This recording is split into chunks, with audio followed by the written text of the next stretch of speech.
All right. Welcome to the MailleWerX Chainmail Livestream. My name's Sean. I run MailleWerX.com, where you can find all your chainmail themed apparel and accessory needs. What are we doing? What are we doing? Let's see here.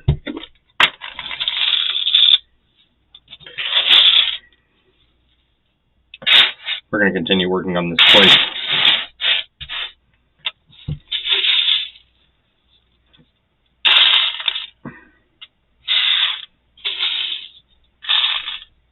Don't know why I grabbed 2 handfuls of rings. It's not like I'm going to get through them tonight. We'll see how long we go. I'm going to pile O-rings, edge of a toy. Need some music. Do we have music? I thought I started music. No, I don't want that.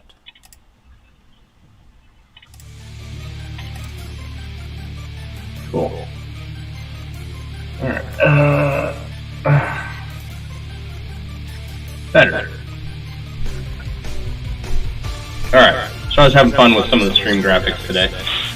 Some of the overlays and figuring stuff out, how to set it up for...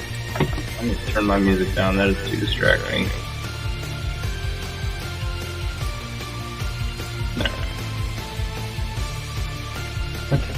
Oh. Hang on. What's going on here? Yeah, that's great. I don't want to... No, I don't want to see more. How do I close this?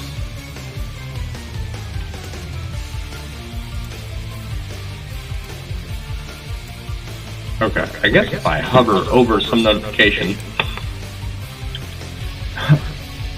in my toolbar down at the bottom of my computer screen, it just covers half the screen. That was special. Hey Rachel, how you doing? Yeah, you're in Texas? How's Texas?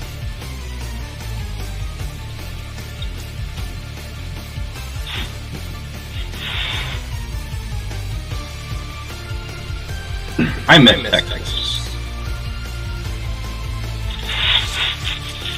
I miss the Texas Renaissance Festival. I miss the warmth of the sun. Being in Wisconsin, we don't get that a lot. And then when we do, we also get the humidity of the lake. Just I don't know, just a miserable place.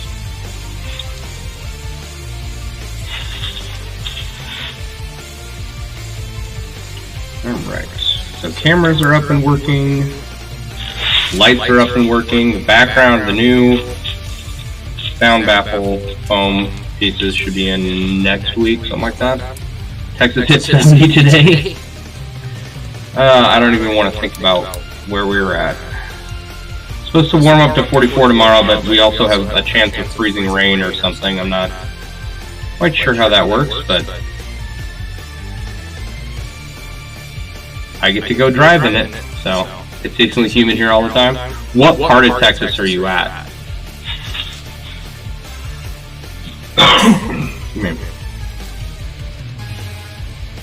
I know that Houston gets really humid. Places towards the Gulf get really humid. Weather can't make up to mine over last weekend. You had ice and 20 degree weather. Yeah. I remember when San Antonio froze over. It didn't happen every year, but every couple of years, you're in the Dallas-Fort Worth area and it gets humid up there, huh? Every now and then, we would get freezing rain on the highways in San Antonio, and the whole city would shut down because they don't have like salt trucks or anything, because it only happens every now and then. Oh, you got lakes up there? If I was to move back to Texas, I think Dallas is where I'd end up.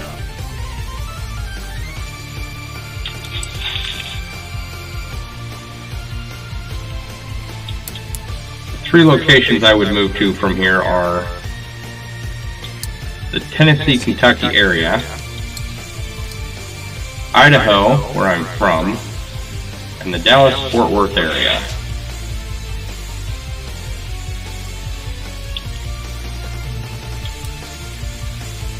The 70 isn't human. No one here knows how to handle ice. And no ROI to invest in trucks and scrappers? Yeah. No, I mean, it doesn't make sense for... I don't know how often Dallas froze over, but San Antonio only froze over 2 or 3 times when I was there. I was there for... Am I echoing bad? Okay. I think I know why. Let's see here. How about now? Oh.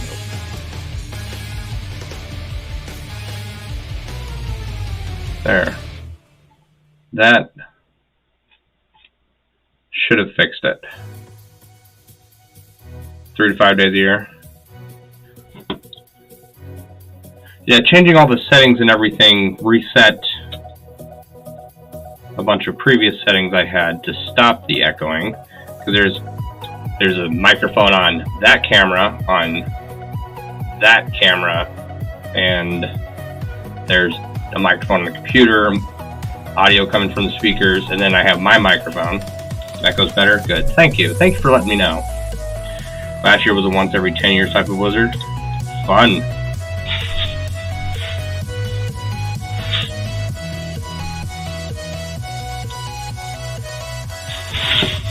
A couple of years ago, they had probably once in every 2 decade style blizzard in Idaho. They had to go up, some of my family had to go up on my grandma's roof and shovel snow off because they were worried it was going to cave it in. It got so bad. But yeah. Even if it's humid in Dallas-Fort Worth, San Antonio was a little too hot and dry for me. Or maybe Galveston. I got a buddy down in Galveston that swears by it. Be nice to be next to the Gulf right there. 3 weeks of ice, you made national news because of the power grid issues? Yeah.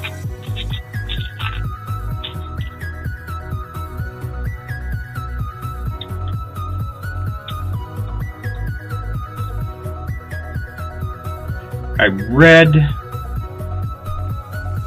something somewhere about that, and it wasn't just power grid issues. It was that power futures were being traded and they shot up to like $9,000, and they had to shut.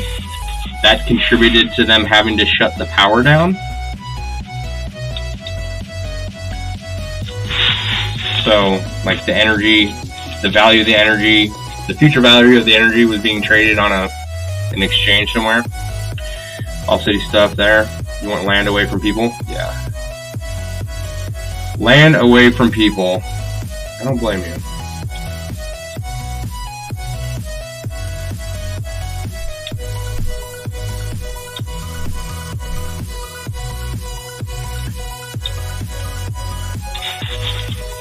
Several plants shut down for improvements. Yeah, all at the same time, right?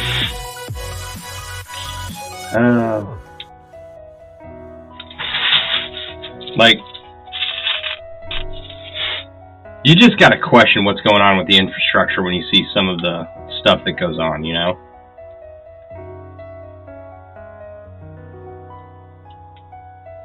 It's like the bridge that just closed, or collapsed in Pittsburgh. You got a lot of chainmail stock built? Do you do shows? Or do you have a booth? Or events that you go to?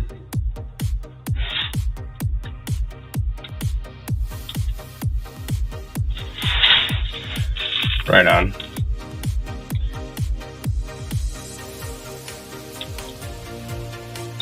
When is your next show?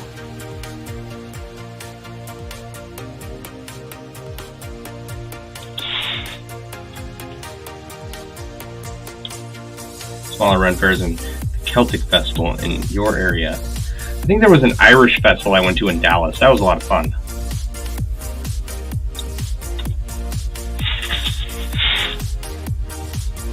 May have been like a Celtic Heritage Festival. I don't know. I don't remember. Last weekend in March is your next one? Right on. You think? You'll figure it out.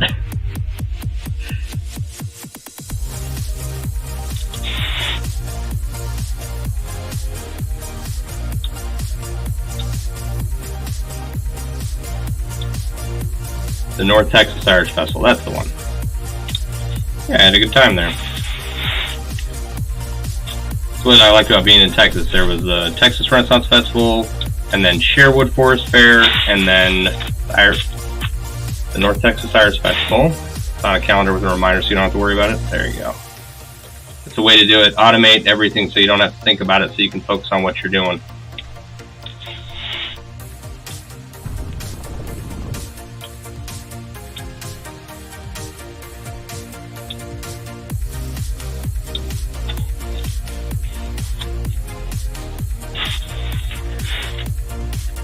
Automate everything you can so that you don't have to think about what you're doing.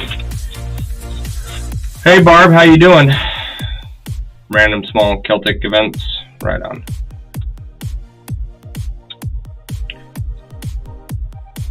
I've sold stuff at the Texas Renaissance Festival, but it was at a friend's booth, and that is also how I operate now. I don't want to try and do events. Just try and get, you know, some stuff sold, make some stuff to sell specifically, but I'm doing alright. Spent a lot of time. Alright, Rachel. Have a good one. Thanks for stopping by.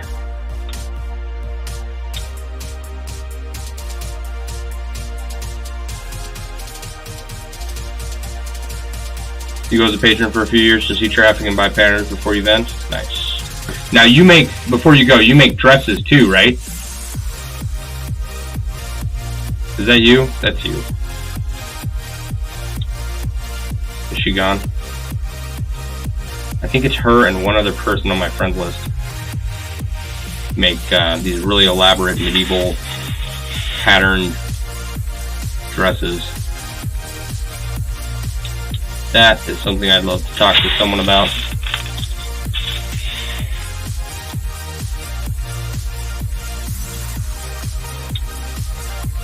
So, if you're watching and you can't tell, I've downloaded a new theme package to kind of help with future shows. Yeah, she's gone? Okay. I mean, that's fine. I can ask her later.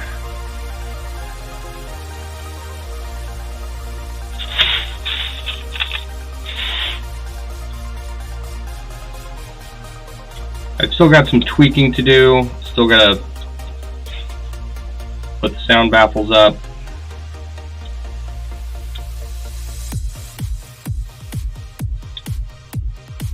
But after that, I think I'm good to go. And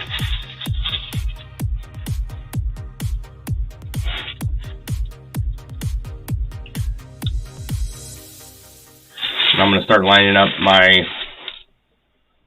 first guest. Who should I have on for a first guest? You know, who's someone you guys would like to see?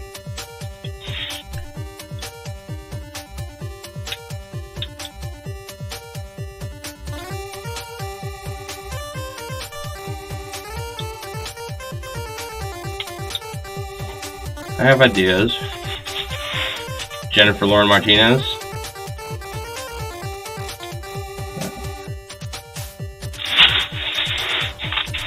She'd be fun to interview.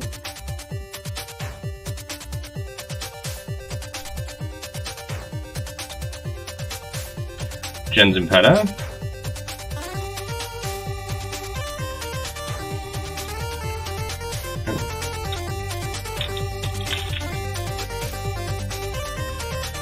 Those are big names. Josh would be a good one. Either Josh would be a good one. I like both those guys.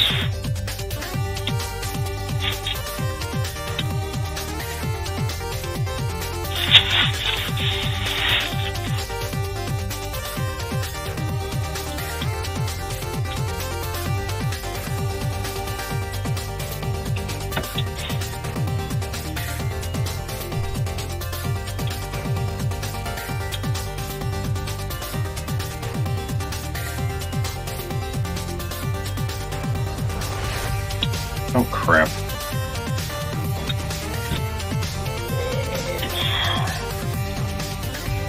Broke another ring, and this one's worthless.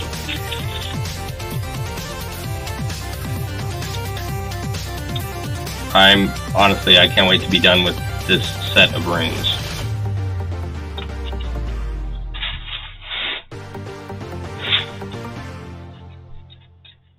Okay, I'm gonna work on this until my hands tell me I shouldn't anymore. Dave Tortula, isn't he Canadian too?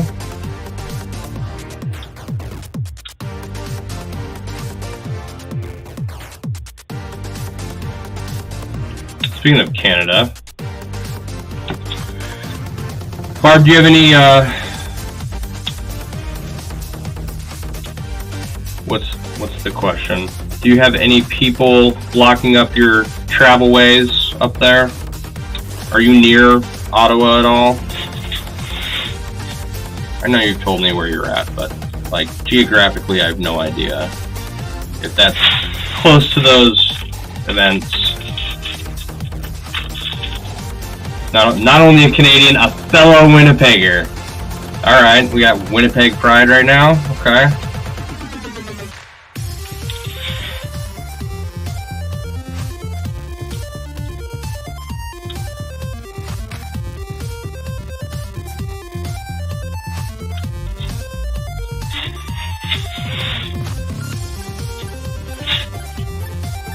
He's made some awesome jerseys.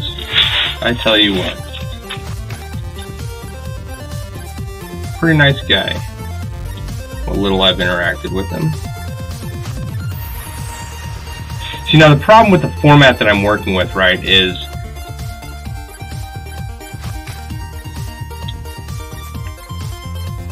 the people that I interview have to have a way to show up on camera, right?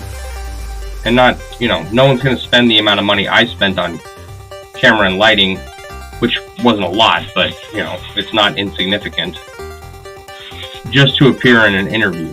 So I'm gonna have to rely on what equipment other people have. You know, him and Terry even had a Facebook meme made of them. Is that his wife? No, I don't think I met her. But I do believe I have seen that meme. They're sitting watching a hockey game. It says something like, when you have a hockey game at 7, but have to go joust at 8 or something. Ooh, my leg's numb. Oh.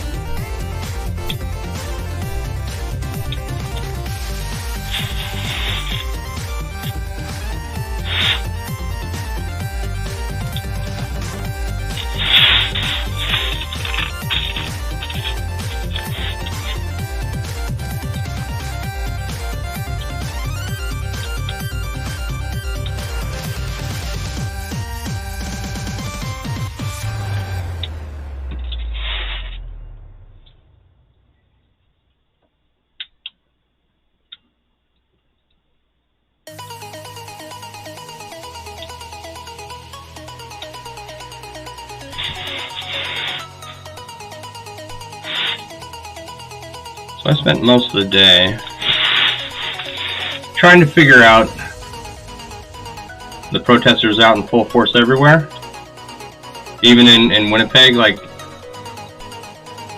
I'm assuming Winnipeg's a major city.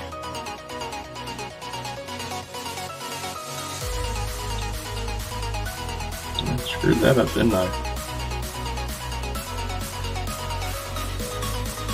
Okay, Winnipeg's a major city.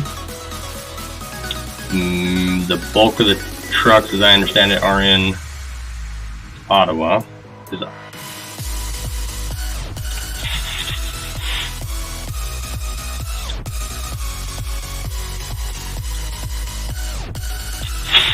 Alright. But does it affect your commute in any way? You know, getting to and from wherever you gotta go?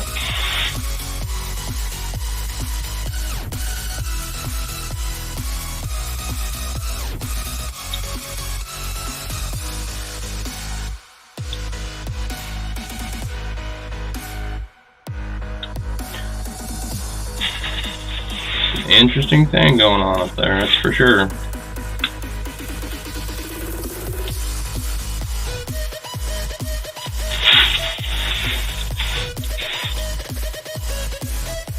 Yeah, so I spent most of the day screwing around with some themes, trying to figure out like what I liked and what I didn't, and trying to configure a setup for talking with people. And I got it. I think I have it figured out. I think I know what I need to do.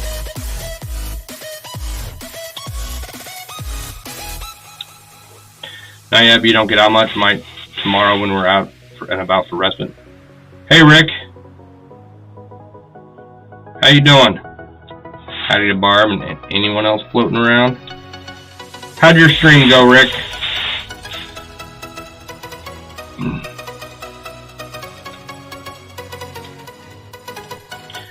Wasn't able to stop by.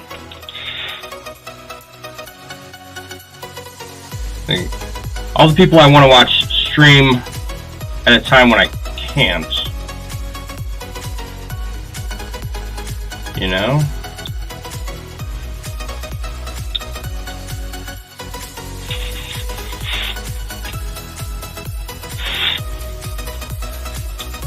And then, by the time I get on the stream, you know,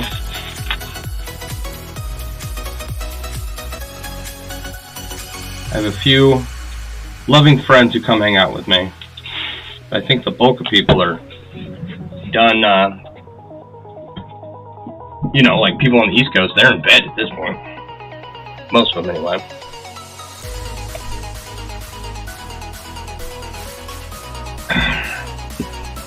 Well, got some more done on the inlay. I saw a clip you working on it. It's a nice big inlay. Rick streams on Facebook. Do you stream anywhere else?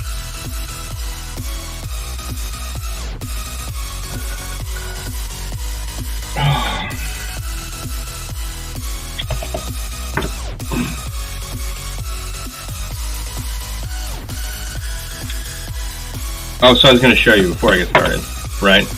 So, I need to get a hotkey to mute my mic, right? And then I can go to this and start this off and share the stream so I'm not live when my face isn't showing up when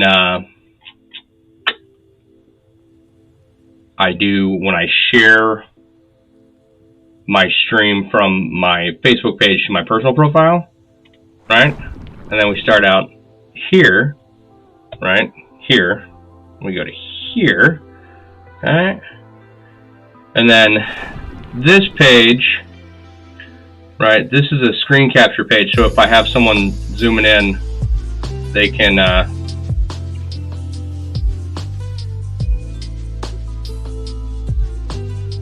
this, you know, I'm gonna change the dimensions of this, change the dimensions of my face here, right? And put them side by side. That way they'll have a space, you know, a nice area for their face to be. If I need to take a break for a second, I got this page, and then at the end, we can leave that up for a minute.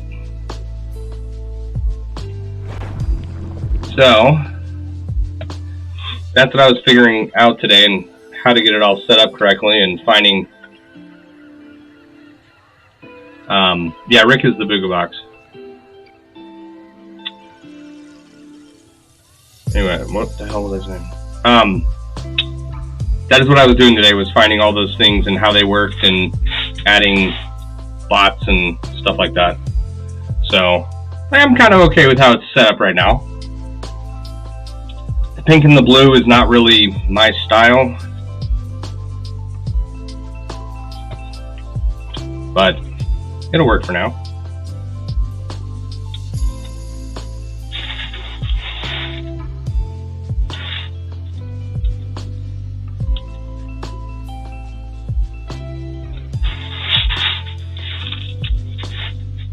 I've got this overhead camera secured a little bit more, secured a little bit better, but I'm still not quite satisfied it with it. You like the stream effects? Cool.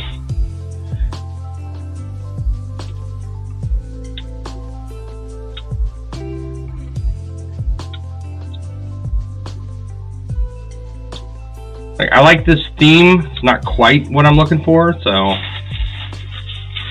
I will be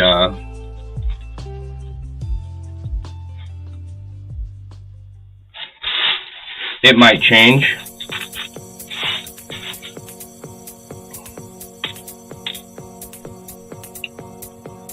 And then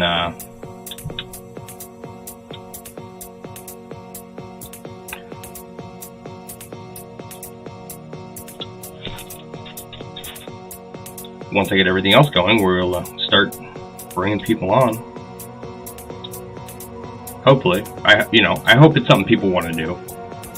Give them a platform to talk about what they do, how they got started. How do you get notifications when he goes live?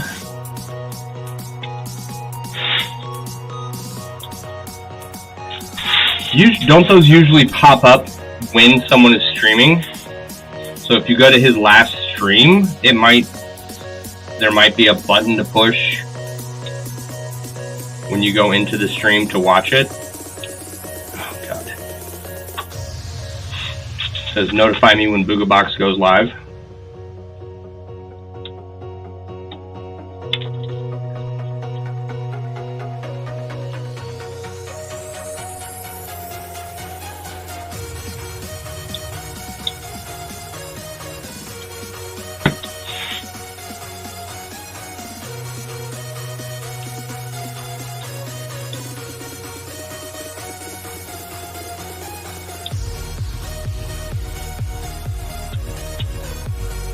I also watched Joe Dirt 2 today. That was, it was pretty bad. I remember enjoying the first one, but the second one was not.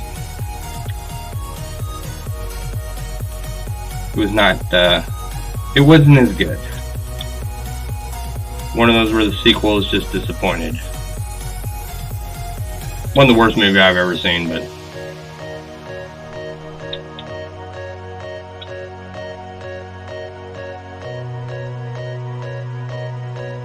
Figured it out, dislocated shoulder, patting herself on the back.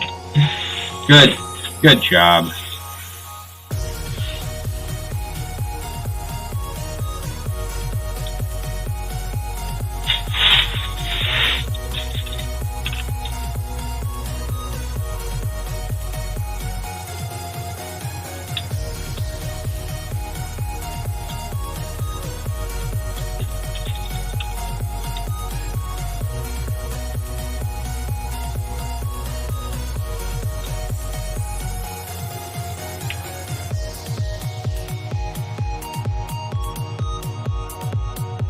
Don't do that.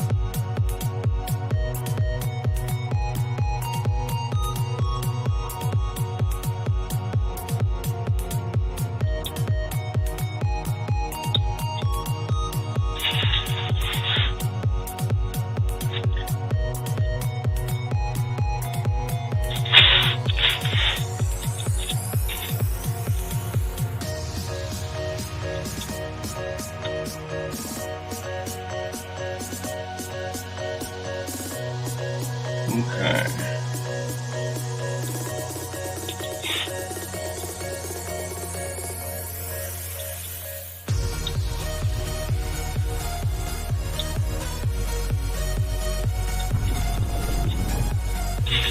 All right.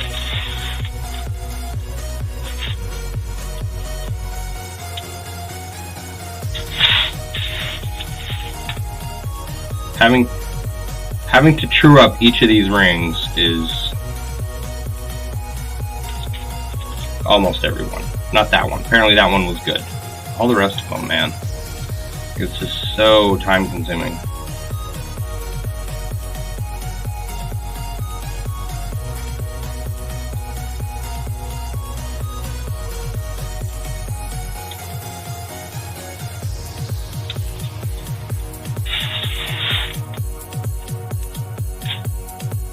One of those things that is testing my perseverance for this project. and not just turning this into a dice bag and throwing the rest of these rings away.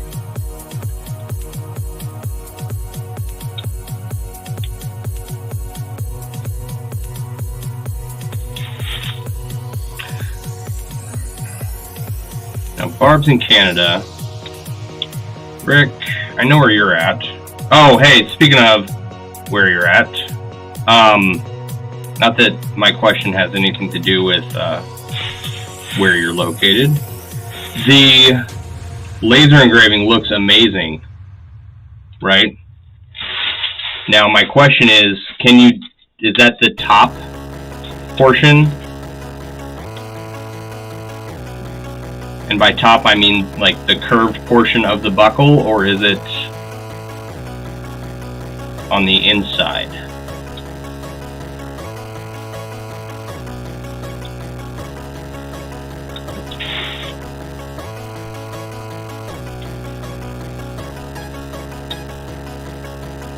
Can you laser engrave the curved portion?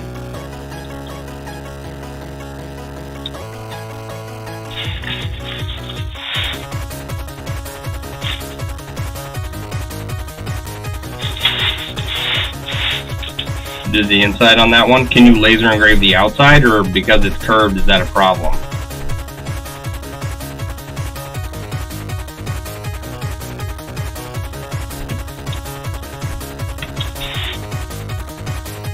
You can make a suggestion for my show. Should be easily able to do the other side too.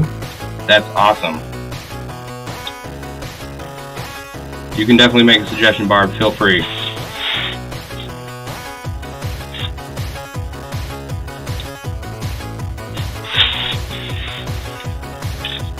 It isn't that much of a curve to really throw anything off. Alright, good. Good to hear. Do I need to be a more dynamic character, less two-dimensional and more three-dimensional? Should I make more jokes? I should make more jokes. Should I get better at telling stories? Because I'm terrible at that.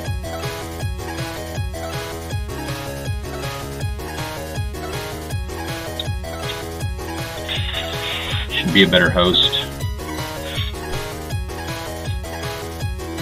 I don't want to self-denigrate too much on my own stream, but suggestions are welcome, because as with everything in my life, I don't know what I'm doing. I'm not a professional streamer, not a professional chainmail maker. I fell into nursing.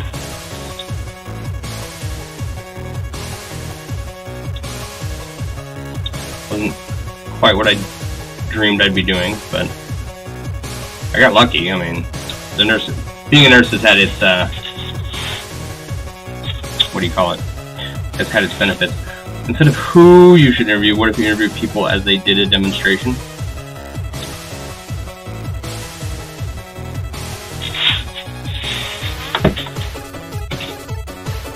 That, yeah, I'm fine as a host. Okay, good. So for some things, that's very plausible, like anodizing.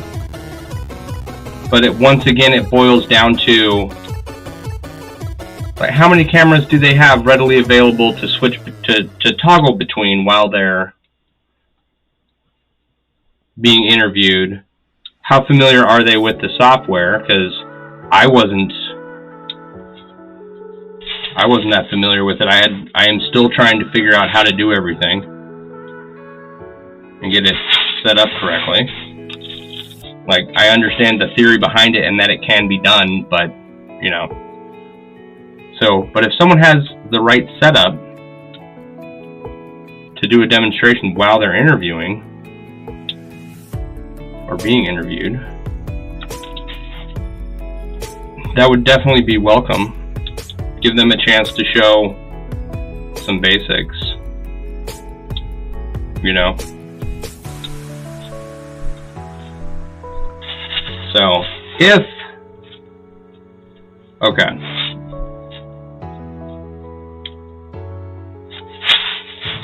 If I can get, you know, I can get to a point where it's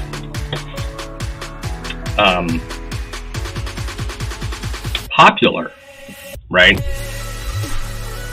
And it can be monetized and it brings in money,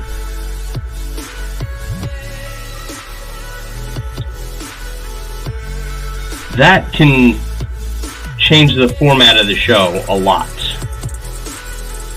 right? But there are over 1 million podcasts out there. A lot of people competing for other people's attention. You know,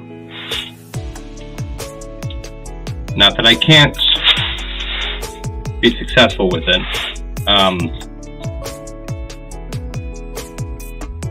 but it's gonna take a little bit. You know, it's like the website. In 10 years, we'll be an overnight success. Just gotta keep at it. If I ever need someone to load up and run vid test figure anymore, just let me know. I will let you know. Name it. Rix. He'd be a great candidate to have on and do a demonstration, right? But he also has more expensive cameras than I do. And he has more cameras than me. And he's much more familiar with how to use them than I am.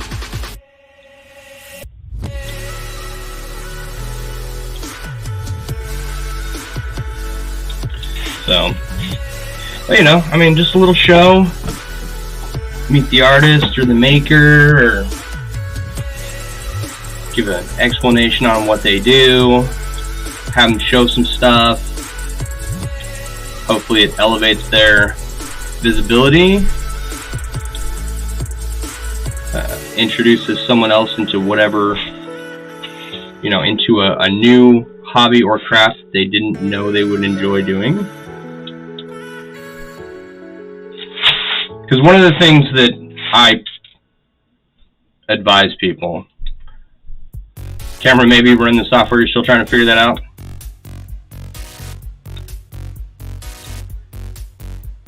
Fair enough.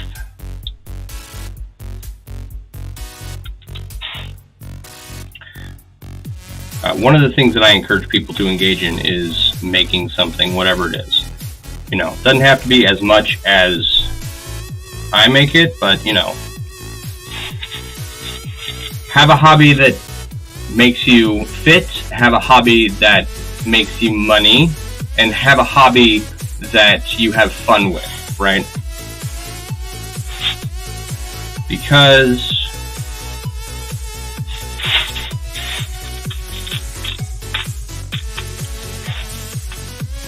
after being deployed twice and after being in the military and getting into the civilian world, I struggled a lot with my PTSD, and, you know, working with Chainmail really helped. It helped me process through a lot of stuff.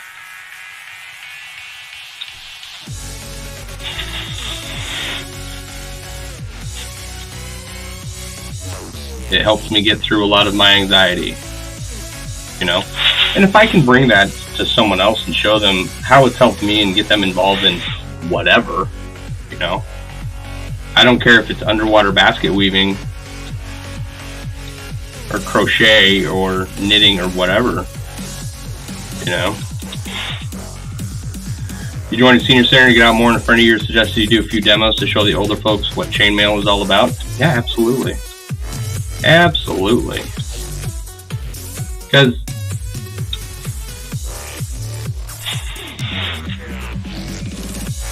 right now, there's an interesting dynamic going on with Chainmail, right? There's never been more people making it.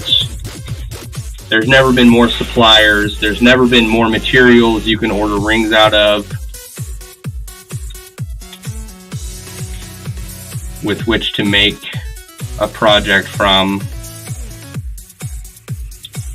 We have the most materials to work with in the history of the world right now.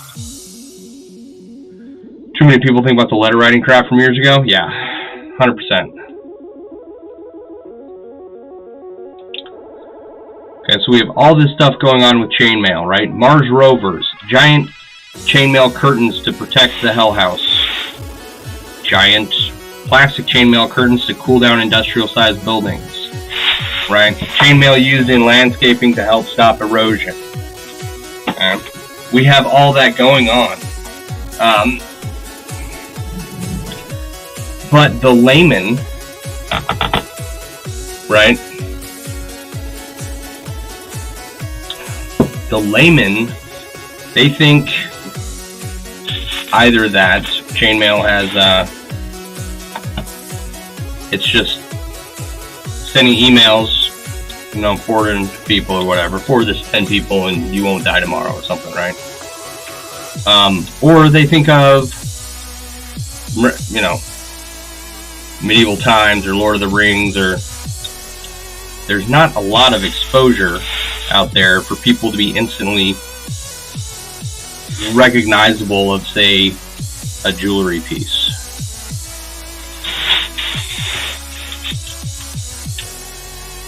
No, it's exploded. Which part?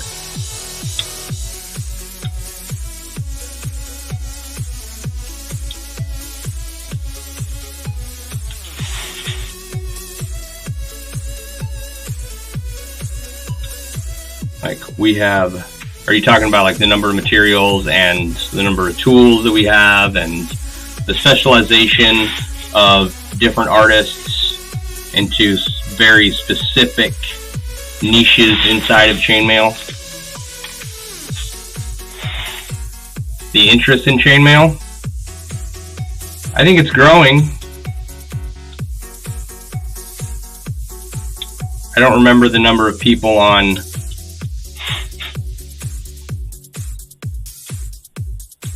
the Facebook chainmail page, right? But compared to some of the other crafts out there, it's still pretty tiny.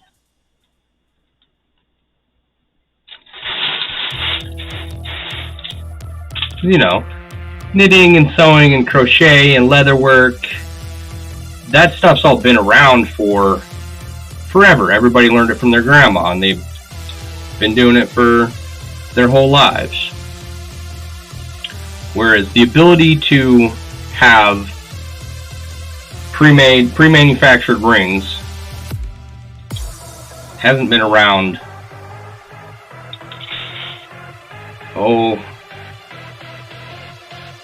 what, the last 30, 40 years? It's time to get this thing started. 30 years? Maybe 25 years? No, it's got to be a little bit more than that. Right?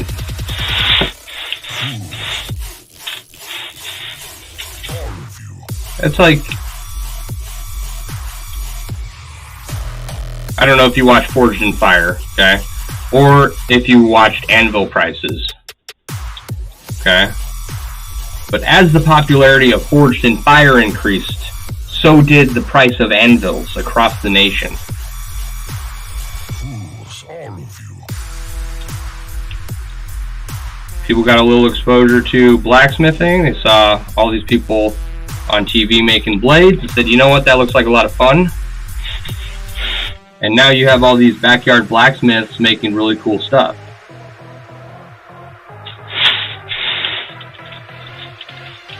And that is a little bit more expensive hobby to get into. But you can get started. You know, the basics are fairly cheap. See, I think you can probably get started for under $1,000.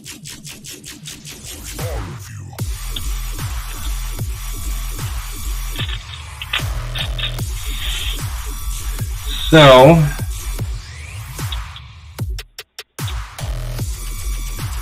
like, yeah, I'd like to take these interviews and cast a little light on the chainmail community, you know, help spread the word. Because honestly, I don't think, like, yeah, it's been up and coming, and it's improving and getting better over time. But I think it's still a really small niche craft in the bigger scheme of things, you know, compared to others.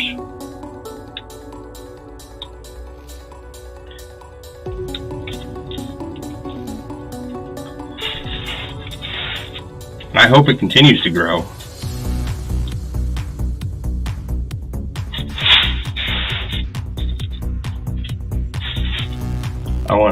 I want all my friends to do well.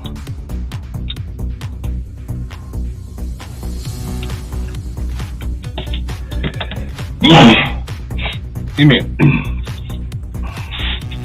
Oh, excuse me.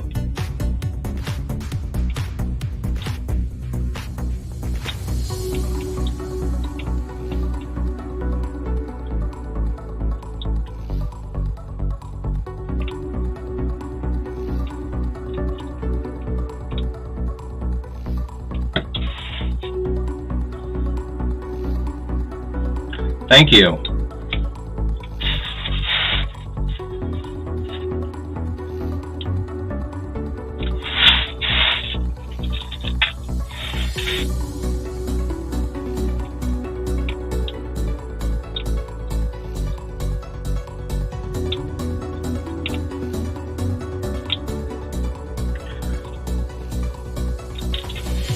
All right.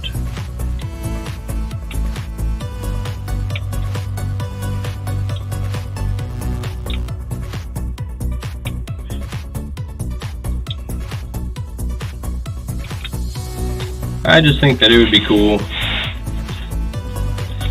get out there, talk about this stuff, shed some light on it, get people exposed to it,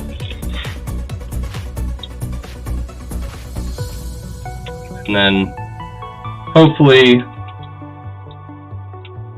influence some people to take up a hobby that helps them in some way.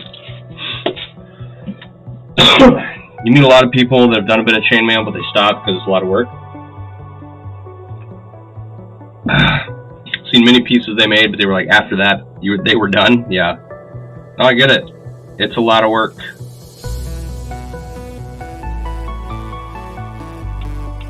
And if I'm just sitting here talking to you guys, I can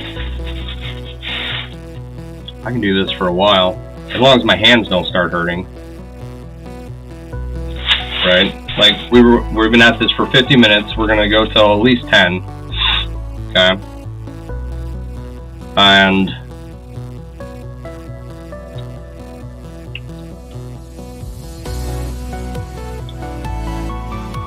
no, I'm not even gonna make it all the way around.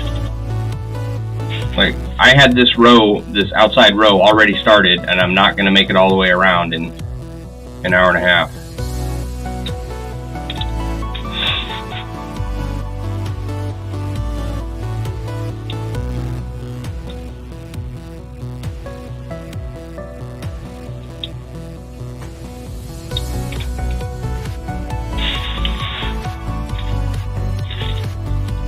It is time consuming.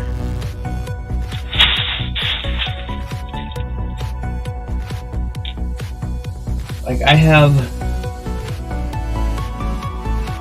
like, here.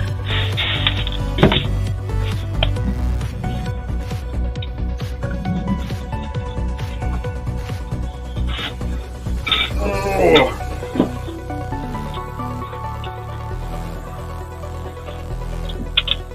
This vest, right, which is full front and back, it weighs an enormous amount, okay? The vest extenders, all done, okay, this chainmail down the side. This is Japanese 12 and 2, it's dense as hell. It's got, let's see how close I can get this. It's got leather, lace, holding the chainmail to the vest, right? This project took me years.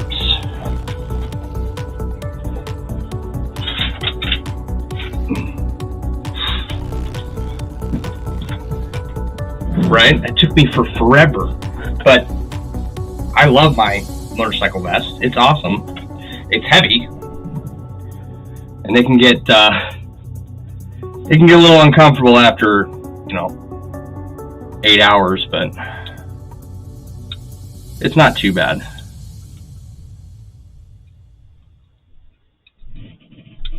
But I have one of the coolest motorcycle vests in the world. So, it may have taken me a long time to get it done, but it was so worth it in the end.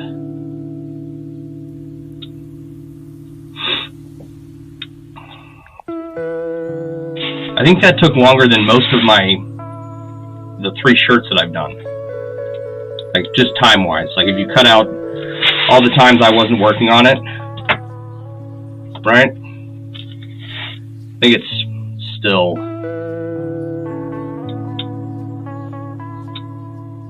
longer than any of the other shirts I've done. I should weigh it, figure out how much it weighs. It was from your younger days. You used to race RC cars. The nickname was Booga. And many race cars always come up to me asking to go through your Booga box. My used parts for RC stuff. The hobby store was out of the new part they needed. Off to the Booga box they went. Then when starting the chainmail business, it seemed to go almost right for it in your mind, but changed to Booga so you could interconnect the OO. Nice. That's cool. Racing RC cars.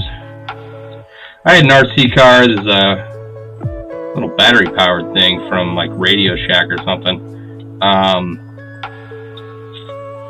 And that thing was wild, man. There was no controlling it. It had so much torque.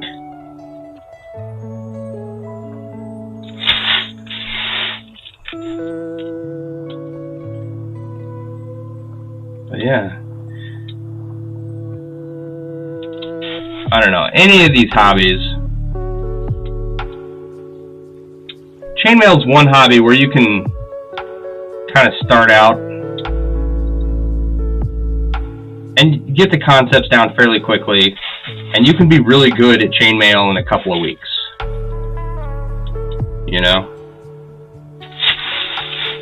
I don't know how true that is for crochet or knitting, but I've done leather work, and I don't know if I just haven't focused on it enough to feel like what I've made is really all that good. I see a lot of people make stuff that's a lot nicer than anything I've done. But I feel like leatherwork is a lot more of a practiced art form in order to get good. And if you don't practice it, you lose it kind of deal. Like, I feel like painting could be that way too. You know, if you don't practice it, you lose it. You gotta hone your technique in order to stay on top of your game.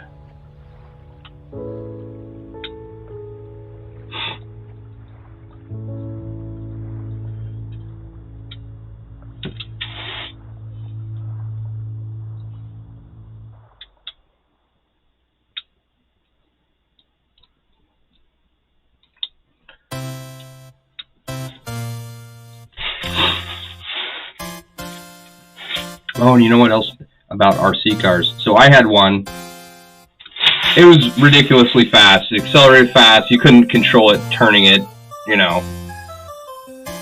Any touch of the controls and it would spin out of control. But it was a ton of fun. I was never racing them or anything. My dad took me to a track where they had gas-powered cars going. I remember that. That was pretty cool. But then my brother got a car from Radio Shack, and that thing was slower. It was slow, right? I never knew what the issue was.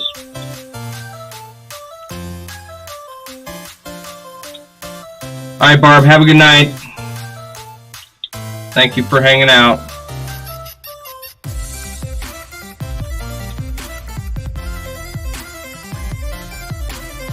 Do appreciate you being here.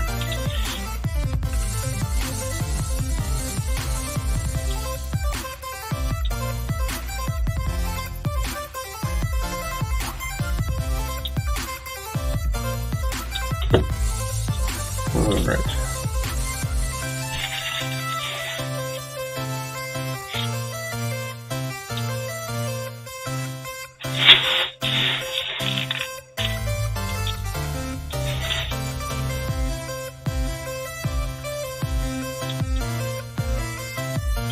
These are pro stuff. Rolling chassis run $450.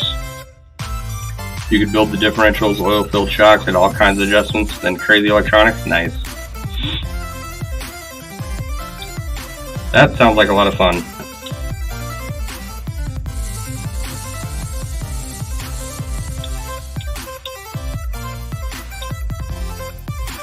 You know, I mean, people get into stuff, you know, and it can get really in-depth and intricate, and a lot of times people see the really intricate stuff and go, oh wow, that's really cool, you know. They have no idea how to get started, and they think that, you know, there's the barrier to entry is more mental than anything else, right? Like, you don't have to start out with the most high-powered RC car with all the fancy stuff on it, you know. You can just go get a starter RC car and go from there. It's fun but expensive. Yeah, well, I mean, what good hobby isn't over the long run?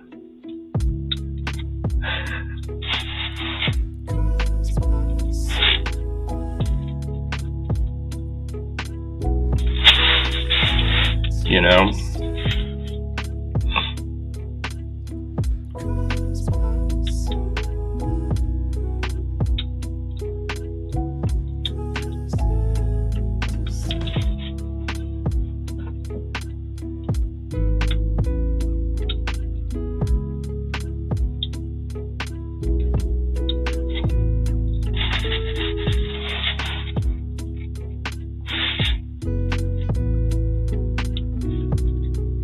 Like trains, right?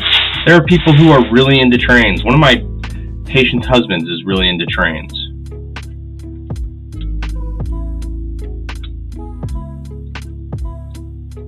You know, that can get pretty spendy.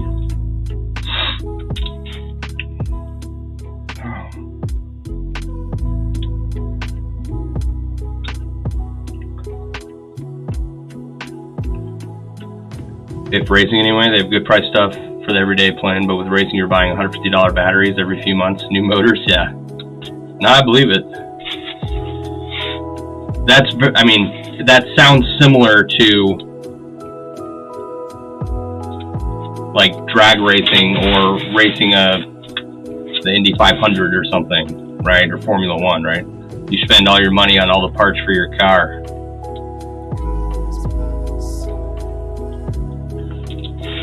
And then do you have like a buy-in to go participate in the race? Is that where the prize money is there prize money in RC car racing?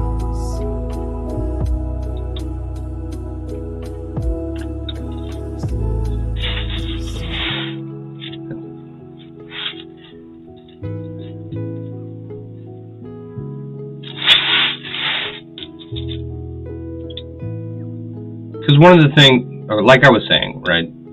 I think people see a lot of the intricate stuff that artists get known for, right? And what they don't see is all the beginner stuff and all the little things that aren't complicated and don't take a lot of stuff or knowledge or know-how to get started. You know, and they say to themselves, they say to themselves, oh, I could never do that, you know, but they don't know that the barrier to entry is nothing, you know? Like, pliers are abundant. You can get pliers. Wire coat hangers are abundant. You can start making chainmail with 2 pairs of pliers, some coat hangers, a dowel rod, or a mandrel if you can get your hands on one. And you can do what I did when I first started out, which is make some really crappy pieces. Not really prize money in it? Oh. As long as you're having fun. You can get sponsored if you're good enough. That helps support your racing. Really good ones work and race for the manufacturers that make money but not purse racing. Okay. See, that's where you need a good manager or a good bookie to do your betting for you on the sidelines. You know? Not that I would ever encourage any kind of illegal behavior, but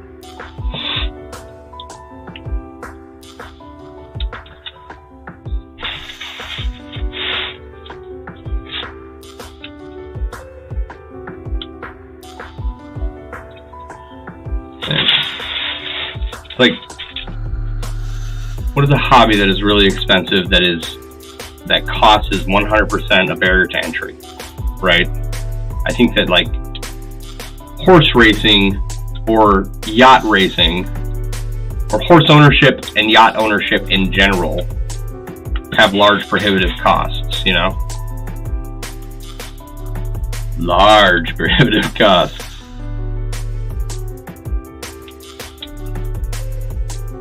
I think that, you know, most other things are not.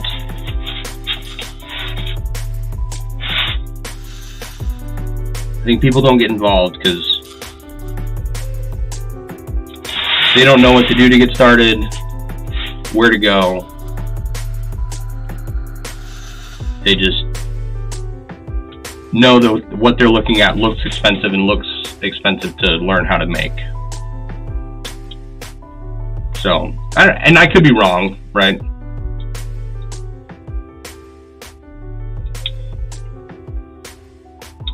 But that's what we're going to test out on this stream. Can we introduce people to new hobbies that they might enjoy, that they don't know about, that they would otherwise never have gotten involved in?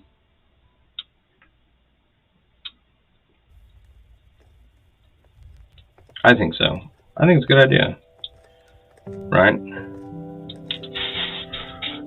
Shine a camera on smaller artists, get their take, put their face out there.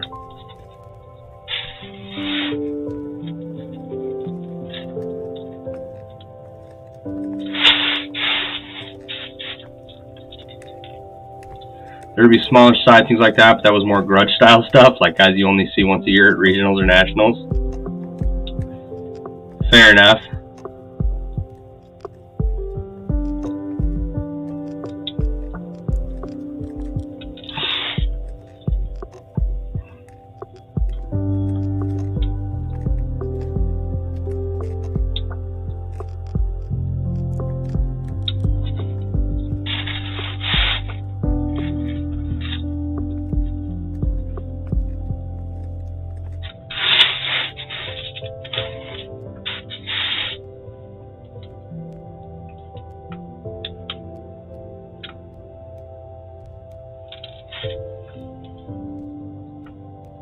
RC car racing.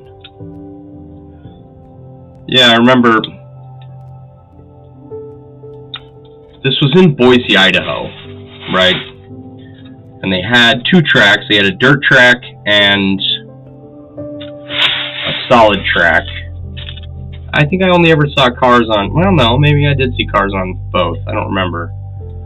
But later on, there was this park,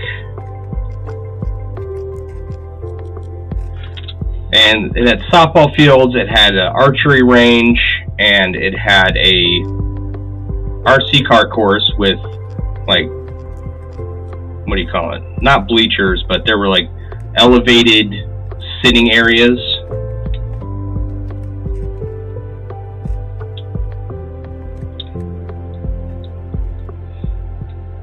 That's pretty cool.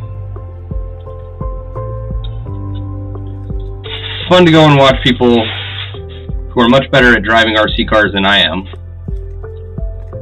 skillfully go around the course.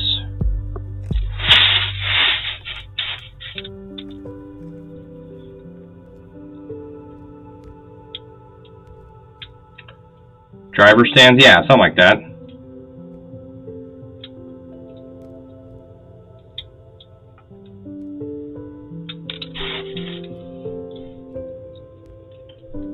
We would always ride by it because right next to the park is the entrance, or one of the many entrances to the foothills that surround Boise.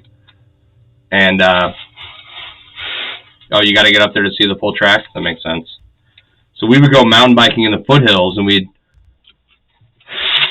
park in the same parking lot as the softball fields, the archery range, and this track, and we'd ride by. Oh, and there's a BMX track nearby too. That was pretty cool. Bunch of little kids in their Fox helmets racing their little BMXs.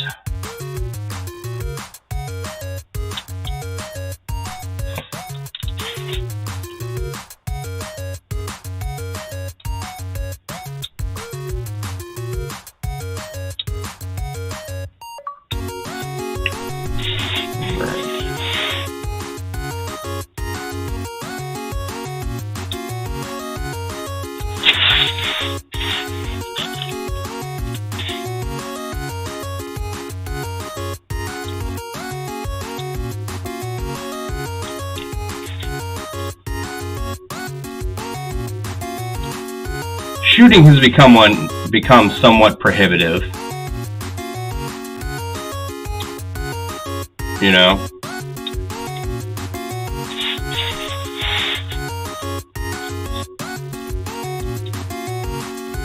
I can go find rounds for all my weapons, but they're 2-3 times the price of where they were last year, let alone where they were 5 years ago. Helmets. Remember racing bikes back then without those? Maybe that's your problem now, too many bike racks without a helmet? Yeah. Yep. We wore helmets, like I didn't wear a helmet growing up. And multiple crashes. But when we were mountain biking, we wore helmets, and I ate shit one time. So I have a Trek 930, which is, how old is that bike? 30 years old now? It's almost 30 years old since my dad bought it for me. But I still have it, okay? It's a good bike. I need to get it tuned up, but other than that, it's fine. And I was, we'd probably ridden up about 2,000 feet, and we're several miles into the foothills at this point. And I'm riding down, I'm in front of my dad, on this trail, on the side of a mountain, right? To the left of me is the upward side of the mountain, and to the right of me is a ravine. And I'm cruising, I'm probably doing 25, 30 miles an hour downhill. And I start to lose control a little bit, like there's a couple of jumps, right? And I didn't land exactly back on the trail. And I went to the uphill side, and my front tire jackknifed on a sagebrush root, right? Not a sagebrush stump, okay? And I went ass over tea kettle over the handlebars, and I ended up separating my AC joints, which got me a C in weightlifting in high school, right? Because I couldn't move my arm, and so I couldn't do the exercises. I was like, I have a doctor's note that says that, you know, my shoulder and my AC joint is separated. Anyway, but yeah, I had like clip-on pedals and all the fancy riding equipment. My dad is still big into mountain biking. I don't know how much he's going to be able to do after this sickness he just had. Helmets didn't seem to be a thing until the late 80s, early 90s. By then, it was cars and working on them. Yeah.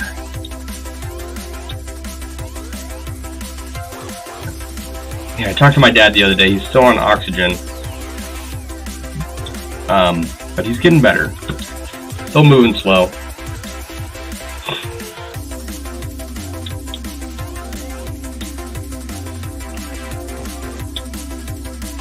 But every time he gets up and moves around, he just loses all his energy. So I'm hoping he gets back into it soon and can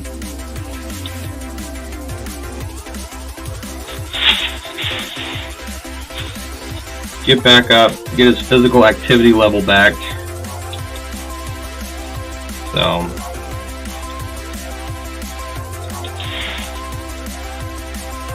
we'll see.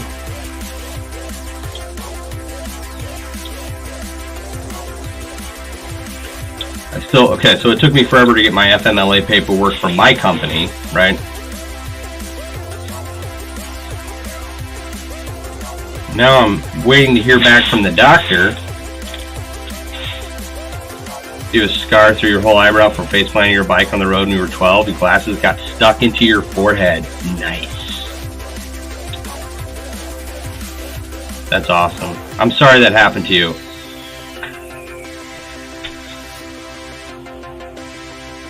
That's a cool reason to have a scar, because your glasses got implanted into your face.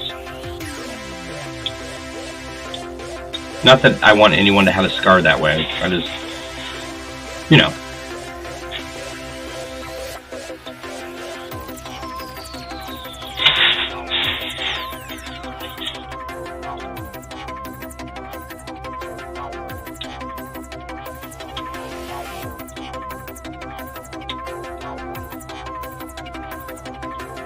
One of my history teachers back in high school had a brother with only 3 toes. He said his brother would tell people that he lost his toes, got bit by a shark, right? And my history teacher said, well, that's, you know, a crock of shit. He lost it because it got run over by a lawnmower.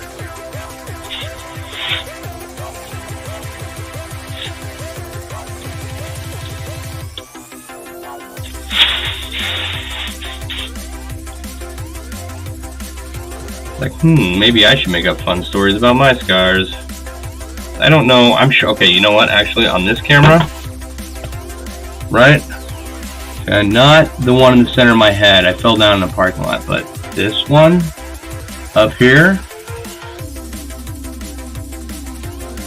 like right there or something, I got that one. We were playing Capture the Flag in 5th grade in the gym, and I was running towards the flag, going as fast as I could, and for some reason I thought I could run and like push off the wall, and I had someone chasing me, and I ran forward, and I looked back, and I turned around and went BAM!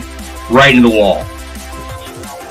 I woke up and I was bleeding all over the place, and I'm sorry if that clap was really loud for people's ears. But yeah. Not so proud of that scar that I won't lie about it.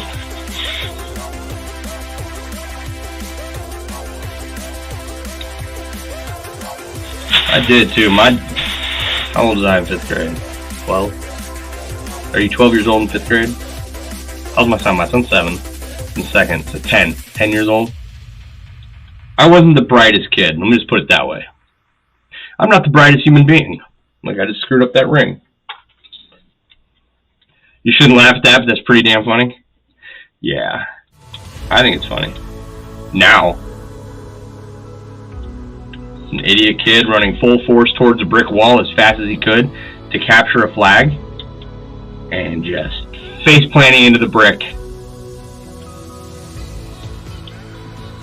If it wasn't me, I'd laugh too.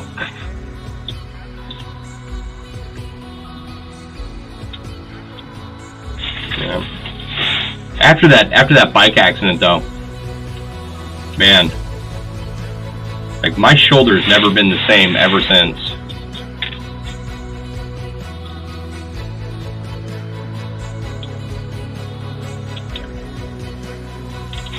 Don't know if I got concussed on the day that I smashed my face into a brick wall, but pretty sure my brain's never been the same since either. And now I'm here. I don't know, I think I'm doing okay, I hope.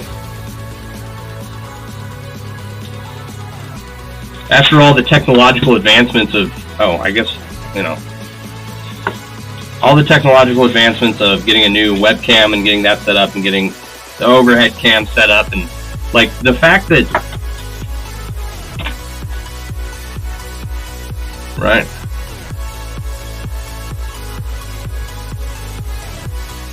Okay, the fact that I got this camera and I figured it out and it worked for what I needed it to work for, you have no idea. I'm ridiculously proud of that.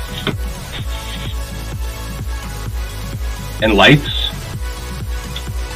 I got the lights up and they work and everything's seemingly coming together, right? I kind of had this half-assed plan to make this stream a little better quality, and it's working.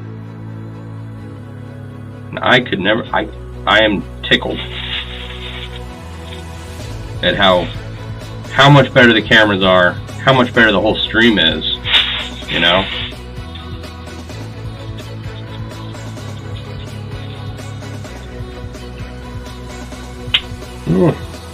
Like, I spent all day figuring out these themes, but now I know like what they do and how people use them, and spent a little time working on my Twitch channel, setting up a little bot over there. Still trying to figure that one out. You know, despite smashing my head into a brick wall in 5th grade, I'm feeling pretty good about how things are going. We might actually get all the way around tonight.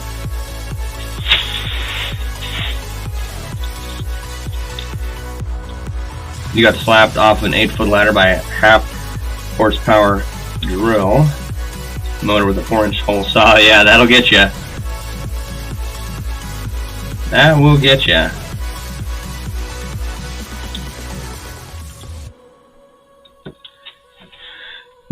Nineteen inches later, or 19 stitches later. I can read.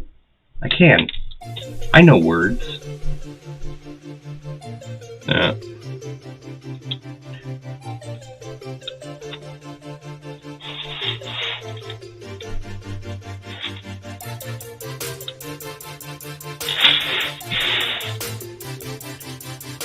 Right.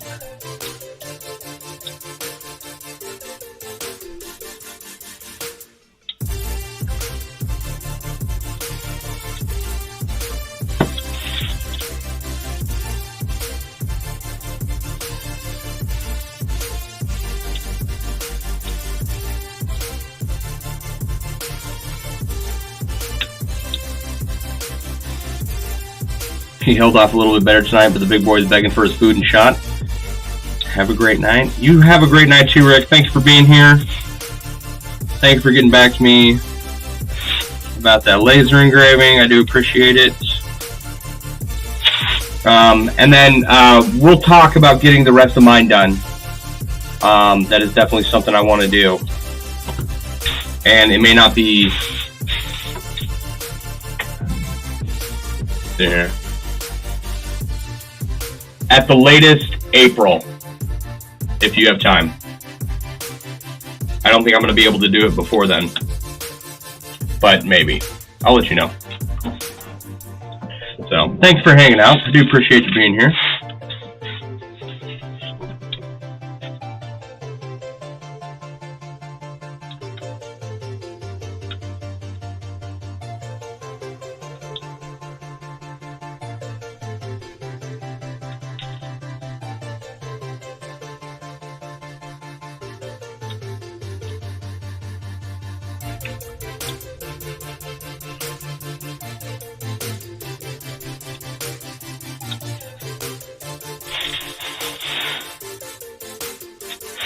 That is Rick Smith from the Booga Box. If you haven't checked him out, go to the Booga Box over on Facebook. It's BOOGA, and then box is just BOX.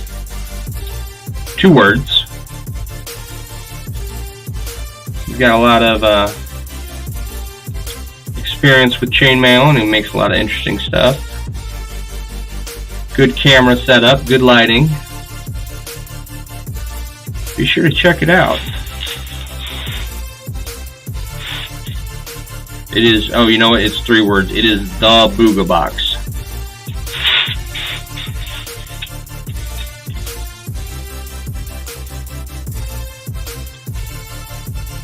Probably interview him too. Like, I think most people that watch this already make chainmail, right? And each of them,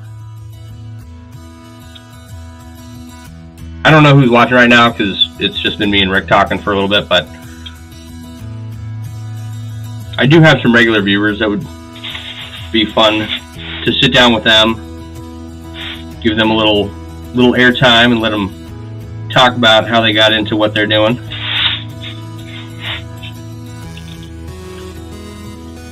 That would be a lot of fun.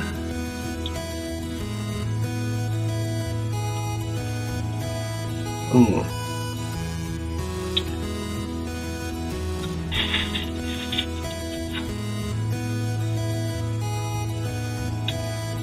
I'm excited. Right?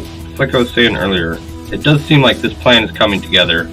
I have a list of potential people I'd love to interview that are all various types of crafts that they're involved with.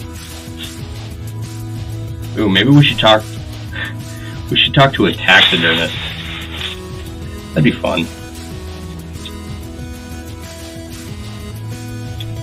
I should do I know a taxidermist? I don't know if I do. But I bet there's a taxidermist out there. I know that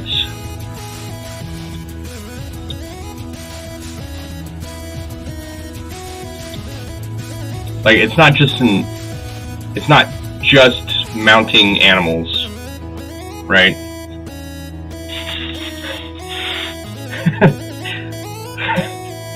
The hell did I see the other night? It was a squirrel pencil case, and you could stick the pencil in the dead squirrel's butt and sharpen the pencil. I think I saw that on TikTok. Maybe we won't talk to that taxidermist. I don't know. Like, oh man, I don't know why my nose is itching.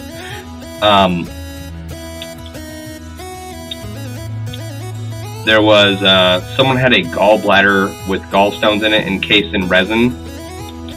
Right? And I don't want to, plenty of people make resin dining room tables and do resin pieces. But if I want to talk to anybody, I want to talk to the person that's casting a gallbladder with gallstones in resin, you know?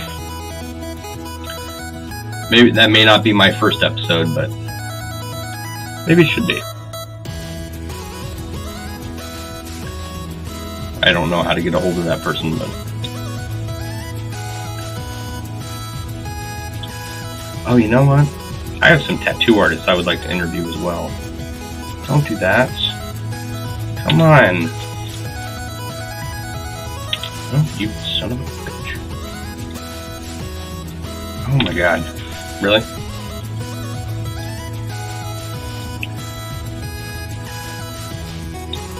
I think that,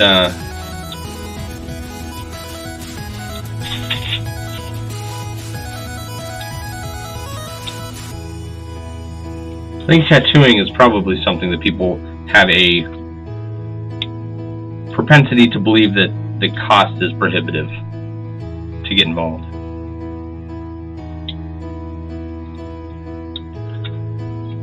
You know? I don't know.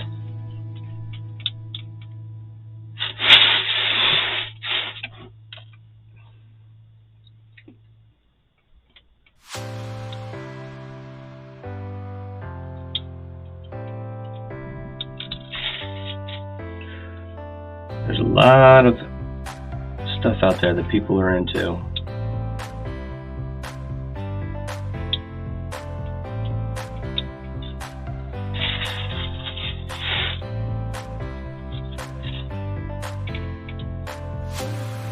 So yeah, I'm excited. I think this is a good way to help people get themselves out there.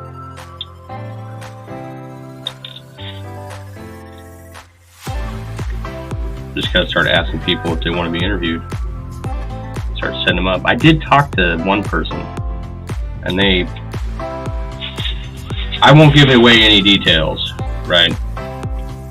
But the project that they've done is pretty intense, right? Like, it's one of those things that I walked in on, and once I realized what it was, I knew that the person that I was talking to was tremendously smarter than I was. Oh wow, okay. It's that. That is pretty cool.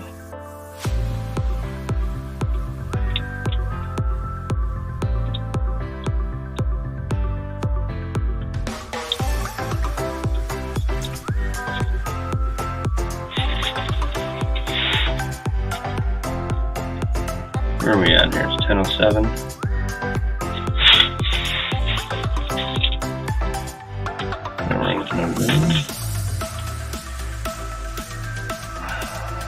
It'll probably be 10:30 by the time I get done with this row. This little bit taking 20 minutes. Maybe not. I'm surprised I got this far in, what, an hour and a half that we've been streaming so far?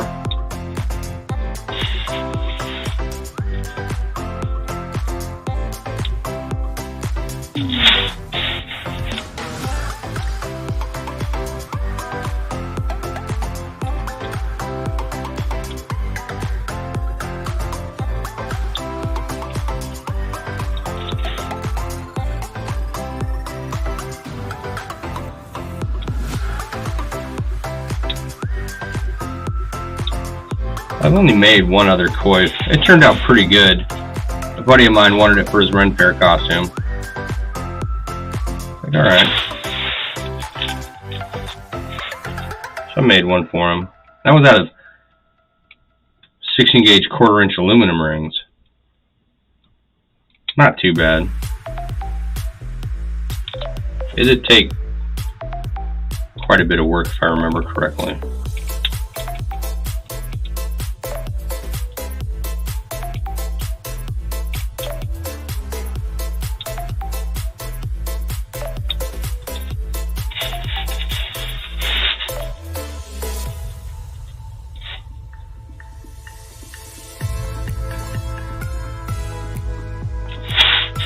Yeah, now I am worried. I only have a half can.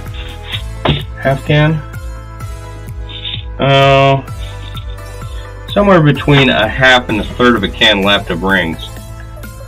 Right. I've already bought rings for this project, and I shouldn't have. Because I got these that are completely out of round. You know. Almost every single one. So I'm hesitant, you know, to buy more. Right.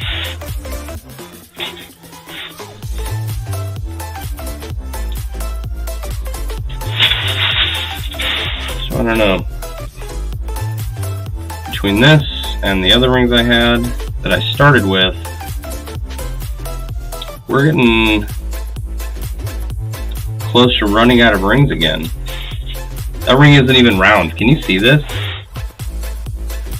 Right, like I just tried to true up this ring a little bit.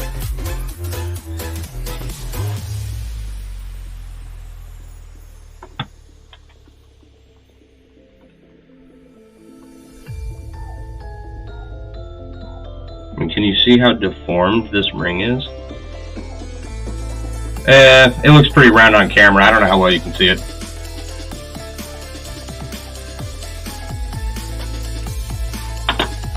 But it'll work. We'll go in here. This is just a display piece. It's not. Probably will never even leave my house. It's fine.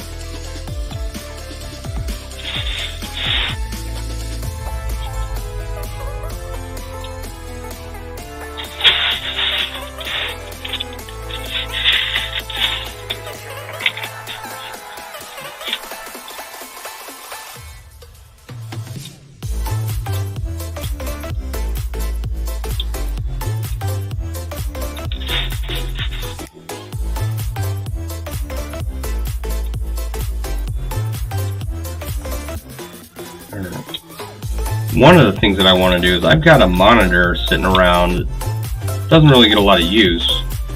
I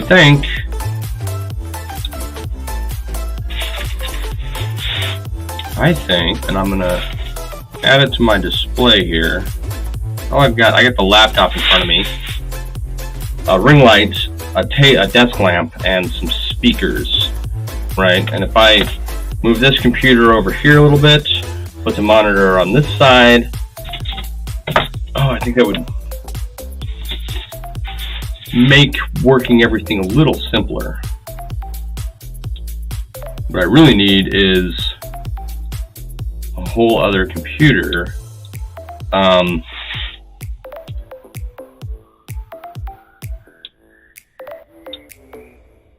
But that's for designing. My laptop's done well. The laptop that I got started on did okay.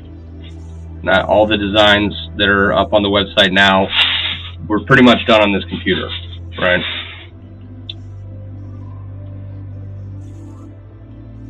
I need to, oh, you know what? That's what I needed to buy. I can double the RAM in this computer. I think it's from 16 gigs to 32, right? Which would make processing images that much faster. Really speed up the computer. Does it have 32 and it goes to 64? I don't remember. It's a Dell something, right? I wonder if RAM's gotten cheaper. I know graphics cards are through the roof, but how's RAM? I'll have to go look. Because I should do that and upgrade my computer while I am upgrading things. But even then, right, I want a specific, I want a computer built around specifically for design. The laptop's been good, but I need it for so many other things.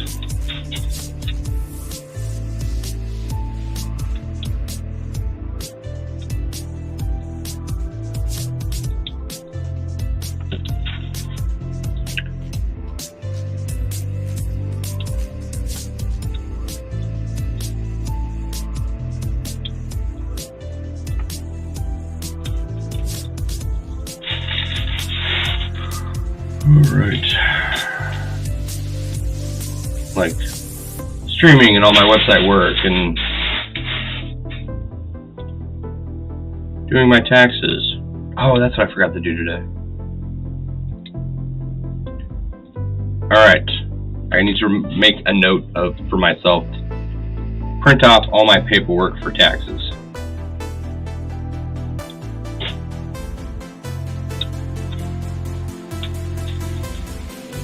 It's tax season. And seeing how I just spent a bunch of money, I'm hoping to get a return. Don't make my mistake, right? If you're gonna upgrade anything, you know, and you have a business, right? Buy everything at the end of December or before the end of December and write it off on your taxes.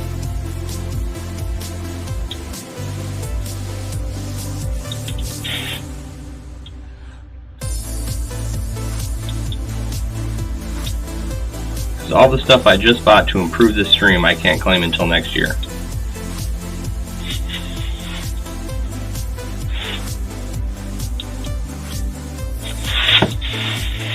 Should have just bought it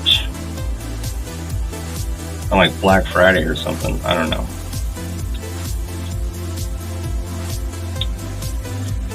That is me poorly planning stuff. And I'm getting better.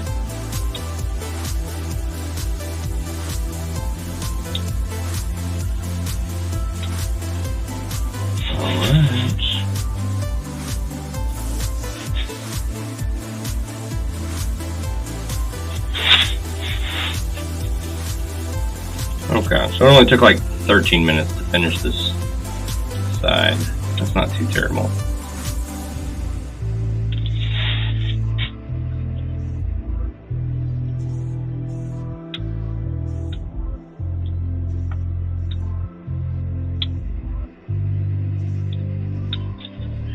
You know, here's a fun thought.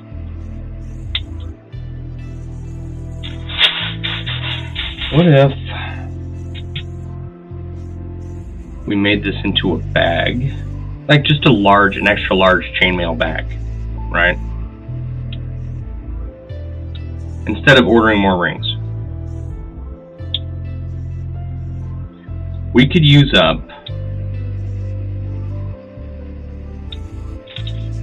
all of the rings I ordered for this project, all of the rings I started with for this project, and a bunch of other rings I've got sitting around.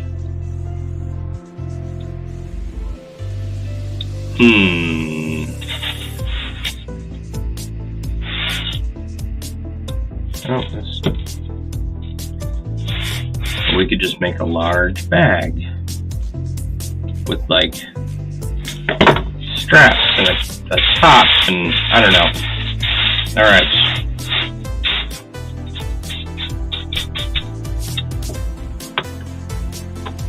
There it is. Everything we've done tonight, we've got in an hour and 40 minutes or so, we've gone all the way around this edge one time, and we had started with like part of it already done. So that's a lot. Okay. So thank you for everyone watching. This was a particularly long stream. I do appreciate you hanging out. With this. Thank you for being here with me as I struggled to get through all the rings in my basement.